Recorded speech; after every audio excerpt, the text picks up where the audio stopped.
Bonjour, je vous présente l'élevage de sélection avicole ici à Belleau-en-Loum, aux portes du marais du Grand Azé.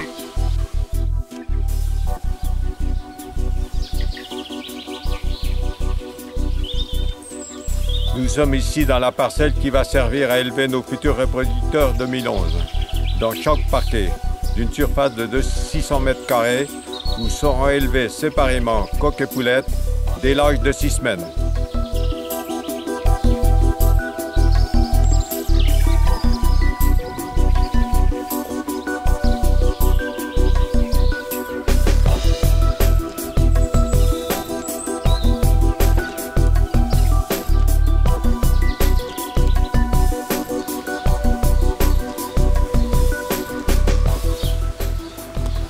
Nous avons ici nos parquets de reproduction marron naine, noir cuivré, noir argenté, froment et coucou argenté.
Derrière moi, vous avez les parquets de reproduction pédigrée.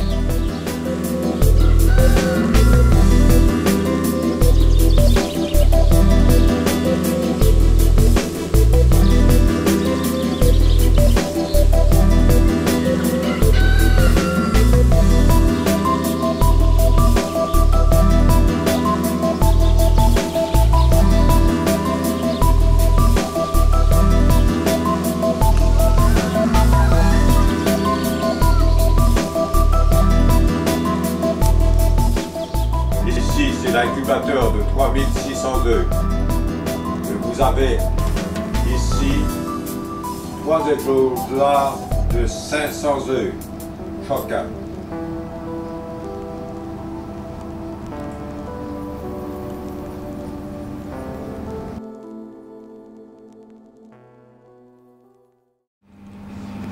Émile, quel conseil donneriez-vous à un jeune éleveur pour bien démarrer sa sélection? Eh bien, pour démarrer la sélection, c'est d'abord de bien réfléchir à la race que l'on veut choisir. Il ne suffit pas d'aller dans une exposition pour avoir des animaux parfaits. Il faut faire tout l'inverse. Il faut choisir dans une race les meilleurs éleveurs. Et vous vous rendez à l'élevage de l'éleveur et vous lui posez de très nombreuses questions. s'il a, par exemple, l'origine de ces animaux, d'où viennent ces animaux, et si vous avez la possibilité d'acheter des animaux conformes aux standards chez l'éleveur. Et à partir de là, vous pouvez partir avec un coq, 3 ou 4 poules, et puis créer votre souche uniquement avec 2 ou 3 poules et un coq. Les animaux, une fois acquéris, quels seront les conseils que vous donnerez pour démarrer son élevage? Pour démarrer l'élevage, la première chose, c'est de faire un coq et 3 ou 4 poules. Et puis à partir de là, vous faites comptabiliser la ponte si vous avez le temps nécessaire pour contrôler, soit sans nitrate ou avec nitrate, et puis après de faire incuber votre première génération, et ensuite vous gardez un fils et les filles que vous pouvez accoupler séparément, c'est-à-dire le père avec ses filles et le fils avec sa mère. Donc vous allez vous retrouver avec 2 parquets différents, de la même souche. Et c'est ainsi de suite, vous allez de génération en génération améliorer tous les caractères que vous désiriez améliorer. Et ça, il faut avoir une bonne connaissance, une bonne observation de vos animaux pour faire le tri. Alors quelle est pour vous, Émile, l'importance d'un cheptel? L'importance du cheptel varie, surtout en élevage amateur. Nous n'avons pas des milliers d'animaux. Donc nous, on se contente, nous avons au total à l'élevage de sélection, nous avons 250 reproducteurs pour 5 variétés. Ce qui veut dire que donc tout ça est divisé par 5. Mais pour par exemple, je vais donner un chiffre, par exemple pour la noire cuivrée. J'ai 4 à 6 parquets mâles, c'est-à-dire les lignées mâles, qui me servent pour faire mes mâles de reproducteurs.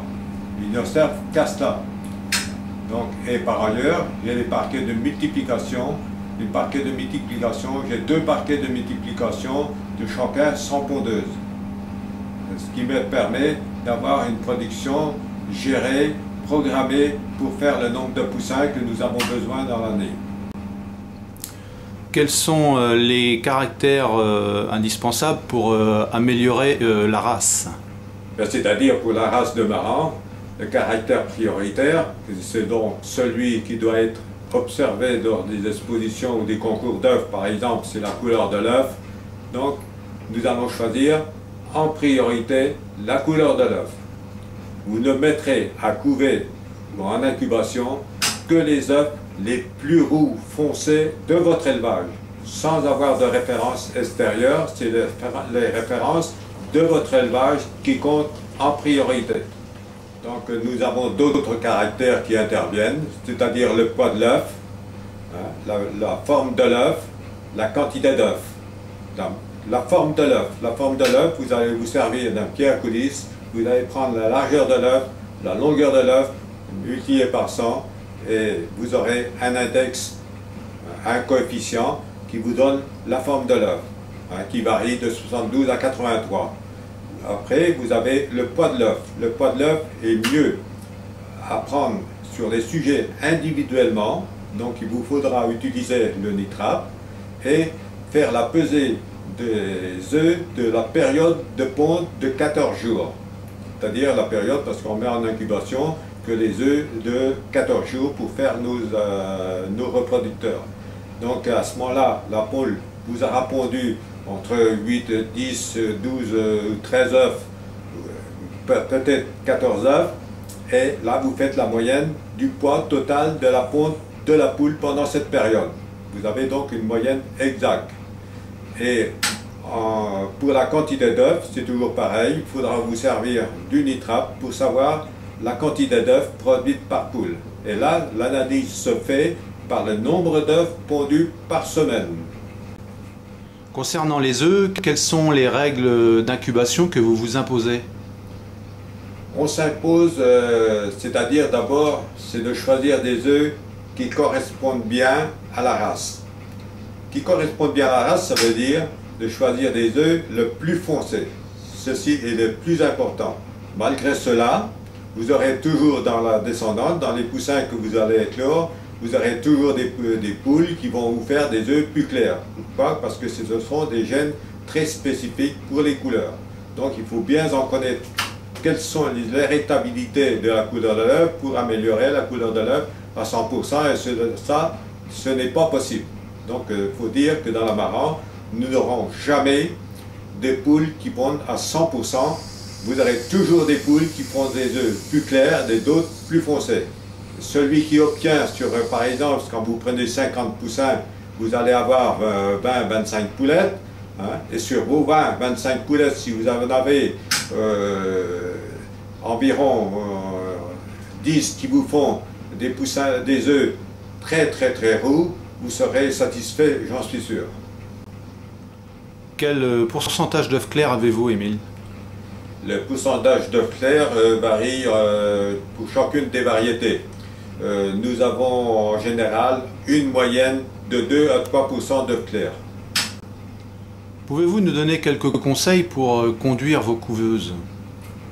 Pour conduire vos couveuses, c'est-à-dire vos incubateurs, le conseil que je peux donner, c'est de surtout ne pas travailler avec trop d'humidité. Si vous avez trop d'humidité, vous êtes certain d'avoir de très mauvais résultats, surtout avec l'œuf de marron. Pourquoi? Parce que celui-ci, l'œuf de marron, a une coquille très épaisse, une membrane très épaisse, donc ce qui vous oblige à travailler non pas avec de l'humidité, mais travailler à sec, comme on dit dans notre formule.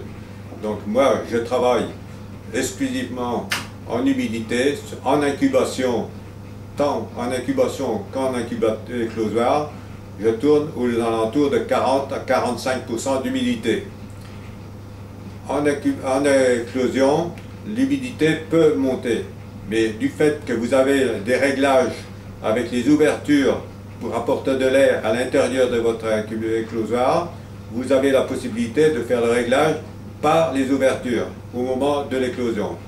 Donc, quand vous faites le transfert de vos œufs de l'incubateur dans l'éclosoir, au 18e jour, il est indispensable de conserver la même température, la même humidité dans votre éclosoir, c'est-à-dire 40-45.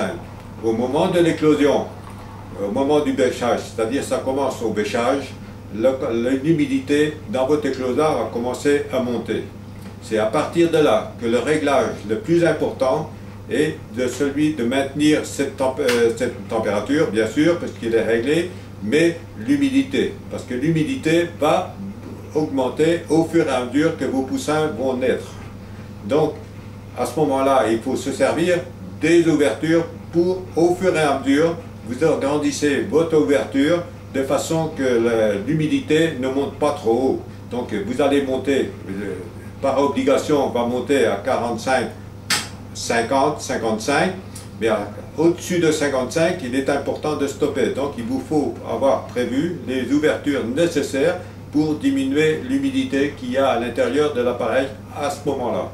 Donc le résultat ne sera que concluant que si vous avez travaillé dans cette façon.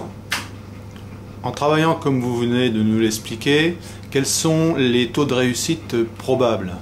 Le taux de réussite, là je pourrais vous donner les taux de réussite puisque nous contrôlons sur des éclosions pétigrées que nous avons en cette période. Nous avons cette année quelques sujets qui éclosent à 100%, et d'autres qui éclosent entre 48, 50, 60, 70%, tout dépend des sujets. Donc si nous comptons sur la moyenne nous tournons entre 70 et 85% d'éclosion en œufs fécondés.